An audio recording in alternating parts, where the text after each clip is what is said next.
Now it's my great pleasure to introduce the Director of Athletics for Syracuse University, Dr. Darryl Gross.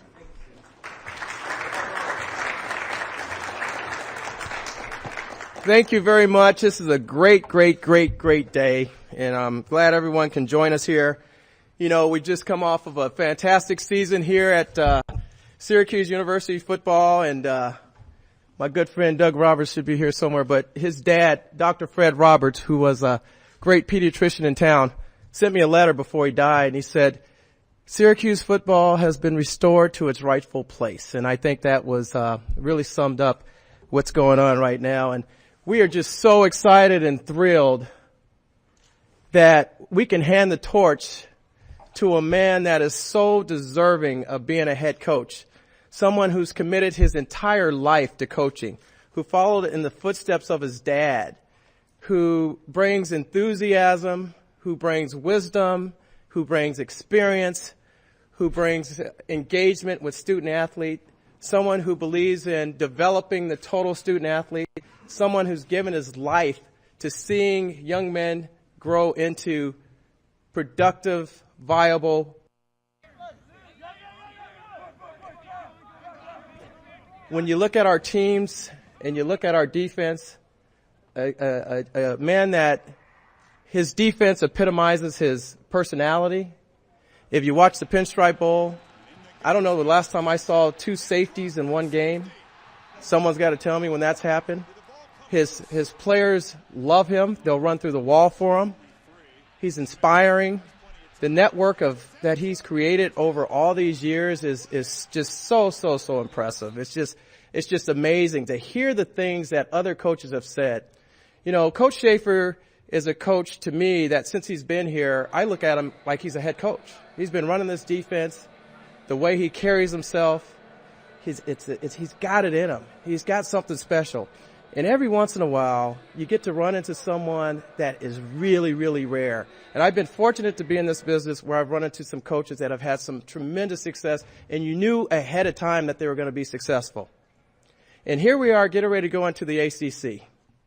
We're going into new territory. We're going to be opening up playing Penn State on August 31st, and we're going to be looking right across the stadium from them. And you want to know that you got someone that can lead your men into battle and represent this institution in the highest way. And I got to tell you, there's no one more deserving to have this opportunity than the man I'm going to bring up right now, Coach Scott Shafer, our new football coach.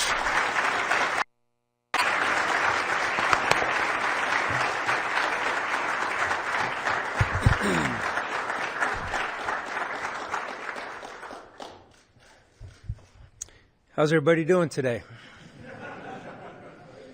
I'm doing great. Couldn't be better. You know, I want to start out just let you know I'm extremely humbled and thankful to the people that made this thing go down. Start with Chancellor Nancy Cantor. She's been wonderful.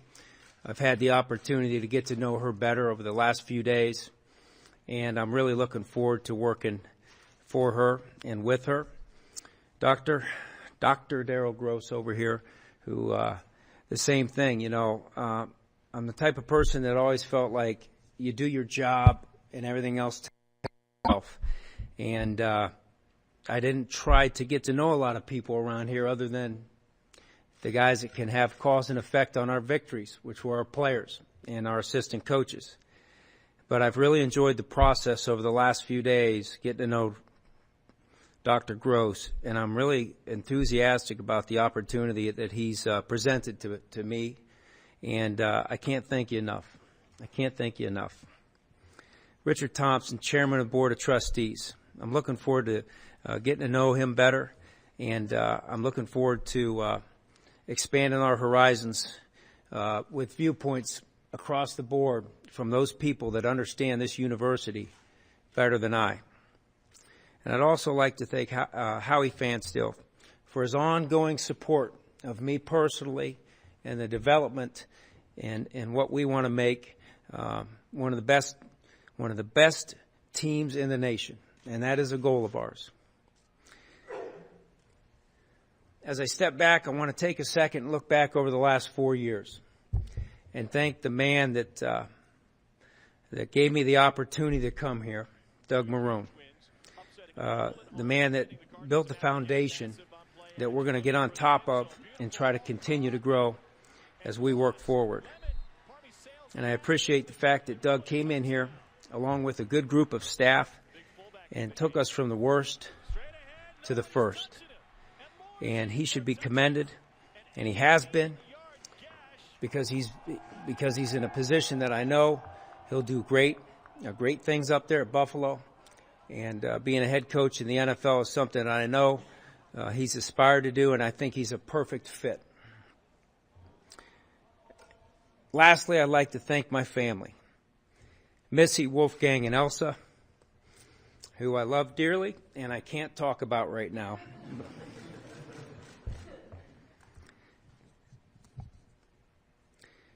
The next thing I'd like to do is extend open arms to the alumni, especially the former football players and coaches.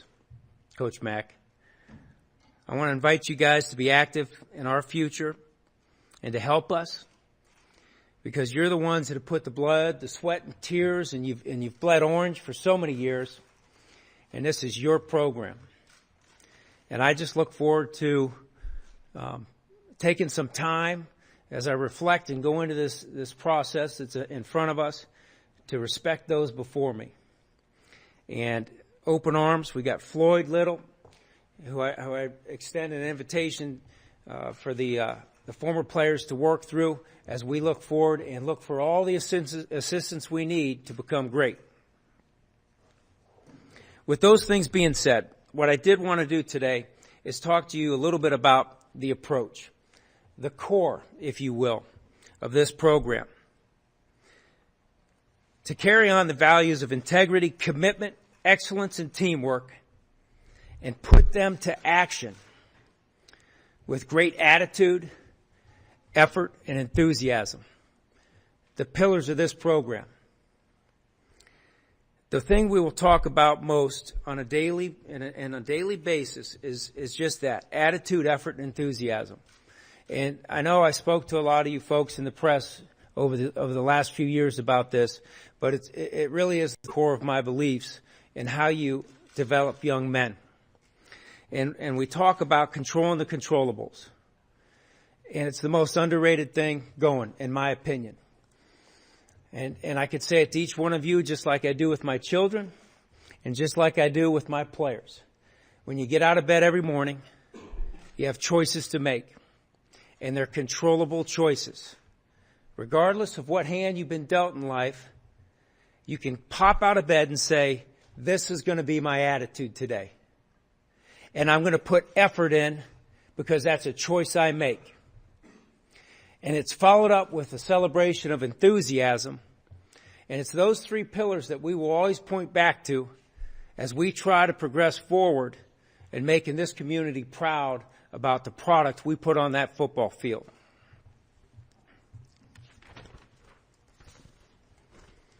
I know a lot of you will have questions about the direction and the vision of where this program's going.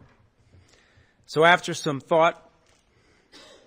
long thought, I had a few things here that I wanted to mention to you.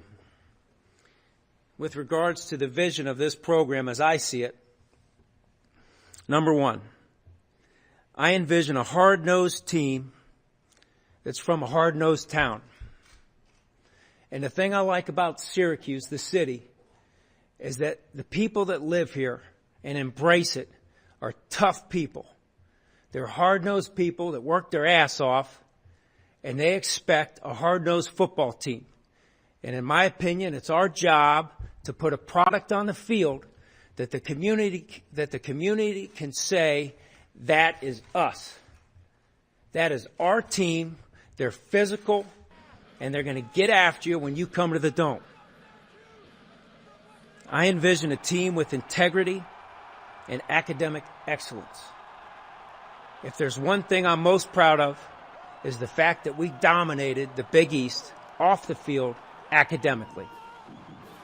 And that needs to be continued as we work our way into this ACC conference, another conference that has excellent academics.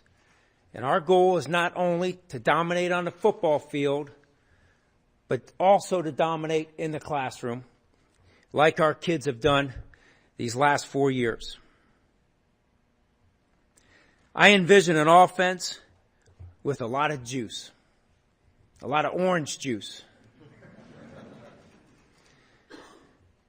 I want an offense that's fast, that's fun, and inventive.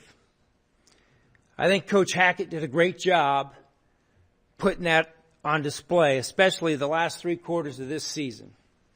And we want to continue that forward. Now, the personality of the offensive coordinator that we will end up hire is yet to be determined. But that personality has to be such that he is inventive and exciting to watch. I want this team to be an offensive unit that when you come and watch them play, you better not take a bathroom break. Because there's going to be a lot of juice on the field. And that'll be an expectation, and it's an awful lot of fun when you go after it in that, from that point of view. I envision an orange crush defense that makes the opponent's families cringe when their child's about. And I don't think Missy wanted me to go there. But I thought about one of my favorite people in the business, and I guarantee you Jim Harbaugh would want me to go there. We used to always talk about before he got up in front of a crowd, he'd come in, he'd say, "Shafer, what do you think of this? I will bow to Graham." That's great. And if anything, he gave me the inspiration to have a little bit of fun with it. So I put that one in there because I do believe it. We talk to our kids. We talk to our players. We want to put fear in the opposing football player that happens to have the ball underneath his arm. And that's what we want to do, and we want to find a way to continue to play an aggressive style of defense that people love to watch. I envision a dome that shakes and intimidates. And when we get the opposition in the loud house, we lock the doors behind them and we don't let them out. For 60 minutes or more, whatever it takes, they are locked in the dome and we don't let them escape. I envision a student body that becomes our 12th man. On game day, a student body that can't wait to get to the dome. That saves some energy the night before because they know we're counting on them to help us intimidate the opposing team. A student body that can't wait to get there and support their student athletes. So those are the vision points that I put down that I felt were important as we go. And I know you're going to have a bunch of questions. But I'd also like to end this just by announcing that had the opportunity, and Coach Mack, you know this, there's only a handful of people. I'm in the business 22 years. There's only a handful of people in the business that you trust like a brother. There are a lot that you respect, but there's only a handful that you trust. The highs and the lows of all the years being a coach, the guys that got your back all the way through, and usually the guys that you had an opportunity to work with.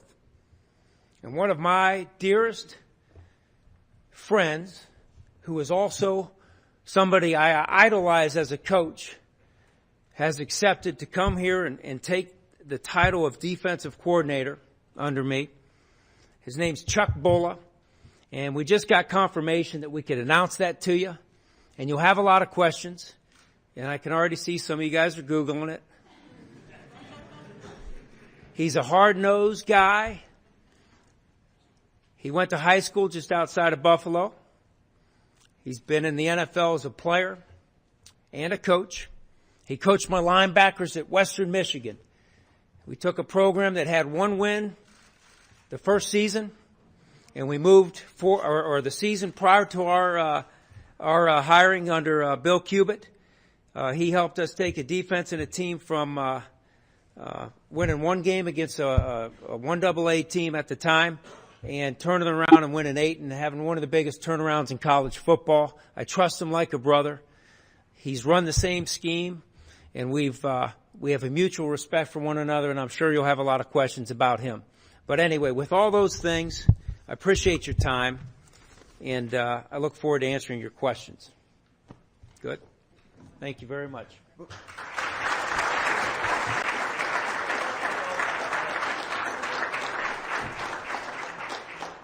Okay. Enough of that.